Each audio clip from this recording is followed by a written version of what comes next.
અને જે પેઢાના ભાગમાં જે પરું થઈ ગયું હતું એ દવા લીધા પછી પણ સુકાતું નહોતું. ફાઇનલી નિકેશે પણ બહુ દિવસ પછી વ્લોગ સ્ટાર્ટ નોર્મલ છે અત્યારે. તો મમ્મી આપણને કહેશે કે 10 દિવસ પછી બાપ્પાનું વિસર્જન કેમ થાય છે, બરાબર ને?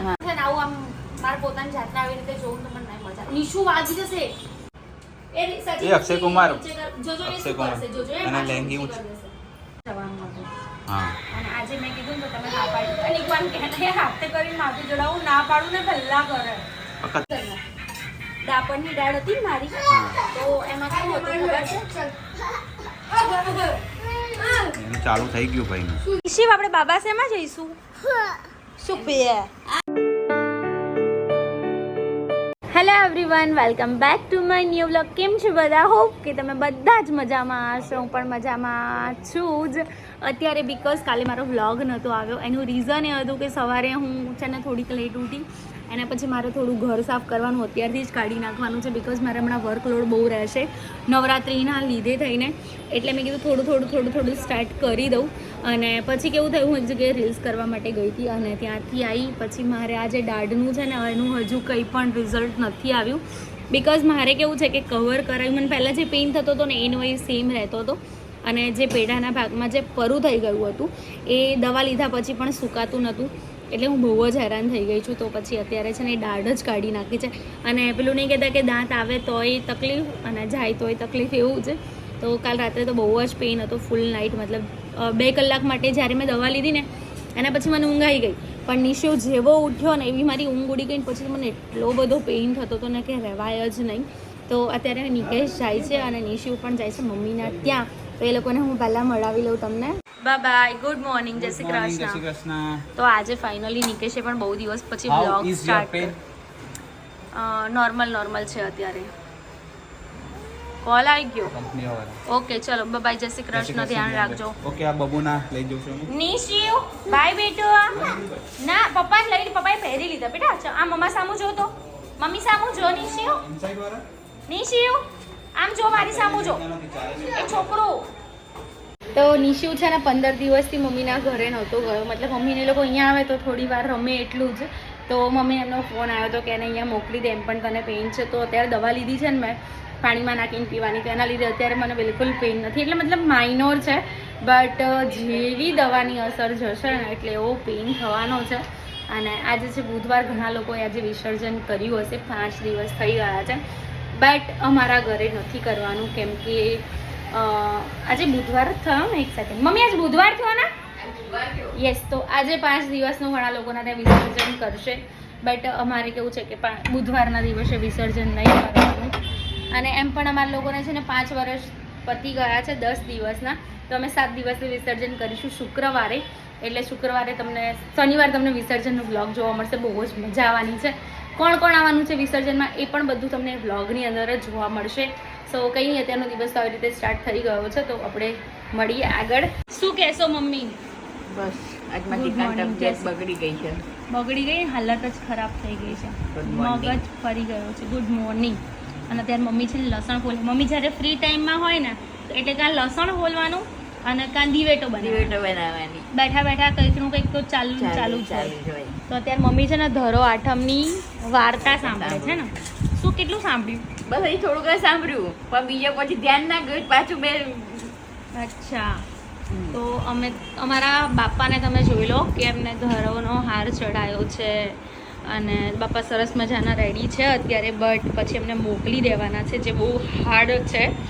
બટ કંઈ નહીં, એ તો પેલું કહેવાય છે ને કે 10 દિવસ જ આવે, આખું વર્ષ રાહ જોડાવે અને 10 દિવસ માટે ખાલી મળવા આવે છે. તો મમ્મી આપણને કહેશે કે 10 દિવસ પછી બાપ્પાનું વિસર્જન કેમ થાય છે, બરાબર ને? હા, બોલો. એનું કારણ છે કે જ્યારે મહાભારત લખાયું હતું ને તો બાપાએ લખ્યું હતું. હા, બાપાએ લખ્યું હતું. વેદવ્યાસ જેમ બોલતા હતા ને એમ બાપા લખતા હતા, બરાબર. અને ક્યાંય અટકતા નતા. 10 દિવસ સુધી કન્ટિન્યુ જ લખ્યું એમ, બરાબર. હા, એટલે પછી 10 દિવસ સુધી શું આવું આમ ધૂળ મીઠી ને બધી જામી ગઈ એમ, બરાબર. એટલે એમનું 10 દિવસે પછી એ નાયા ને એટલે આ વિસર્જન કરવાનું મહત્વ છે એમ. બરાબર. એટલે 10 દિવસ સુધી નાયા વગર બિચારા બેસી રહે આપણી જોડે અને પછી એમને વિસર્જન કરવાનું. બરાબર.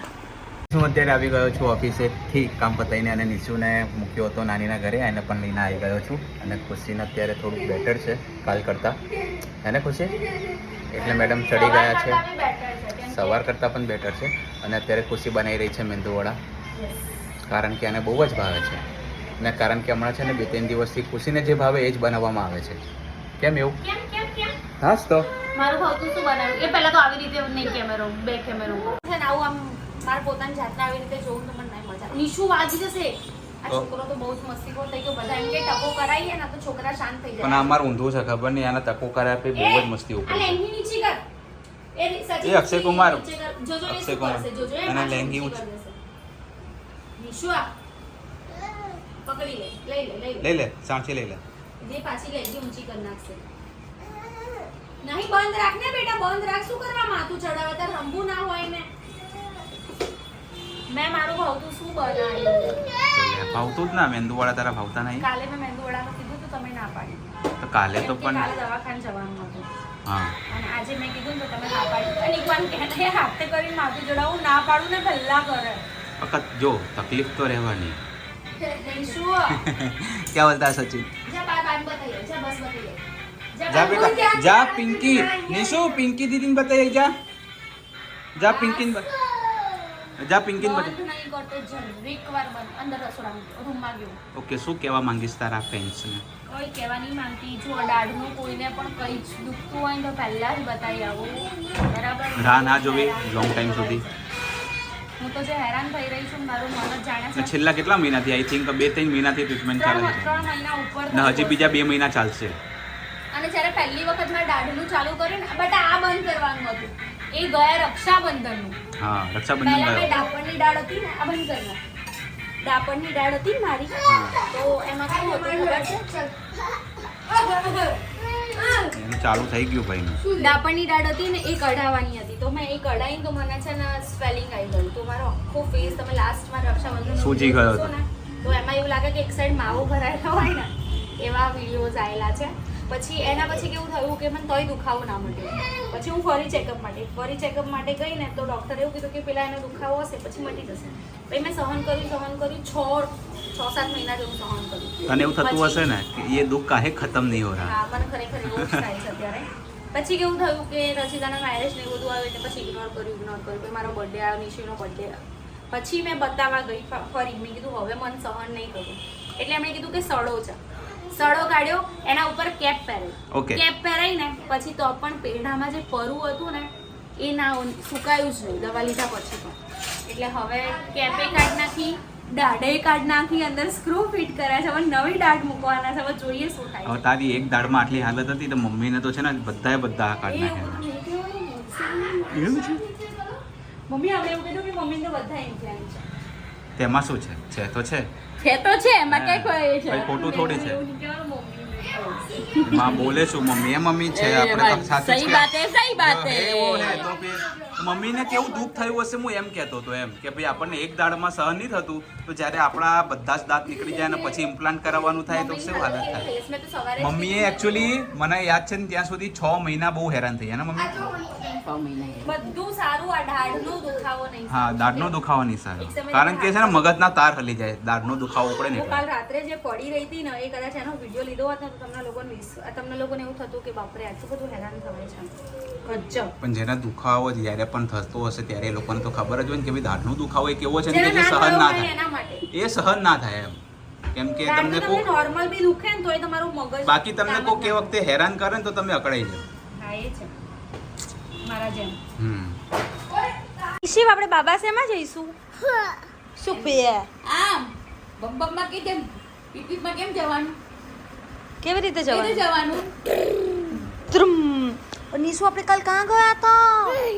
મમ્મી દાંતમાં શું કર્યું તું અહીંયા? એટલે ડોક્ટર અંકલ શું કરતા હતા? એવું કરતા એ નહીં બેટા. અહીંયા મમ્મીને શું કરતા હતા? મમ્મીને કશું કરતા હતા ને ડોક્ટર અંકલ? આપણા બાપા ક્યાં છે? ગણપતિ બાપા ક્યાં છે? વાહ વાહ. નિશુ બોલો બાપા. મમ નહીં બોલો બાપા. નિશુ એ ગોડા બોલો બાપા. ગોળો છે ને આમ તો બોલાય તો નહીં બોલતો. સો ગાઈઝ અત્યારે વાગવામાં થઈ ગયા છે રાતના 10 અને જસ્ટ આપણે બ્લોગનો એન્ડ કરીશું. અને આજે મને ઘણું સારું છે, અત્યારે કાલ કરતાં તો ઘણું બેટર છે. બટ અહીંયા મને એવું લાગે છે કે થોડો નોર્મલ સોજો હોય એવું ફીલ થઈ રહ્યું છે. જમી કરીને થઈ ગયા હતા ફ્રી, આરતી કરી લીધી છે. તમને બધું જ નિકેશના બ્લોગમાં જોવા મળશે.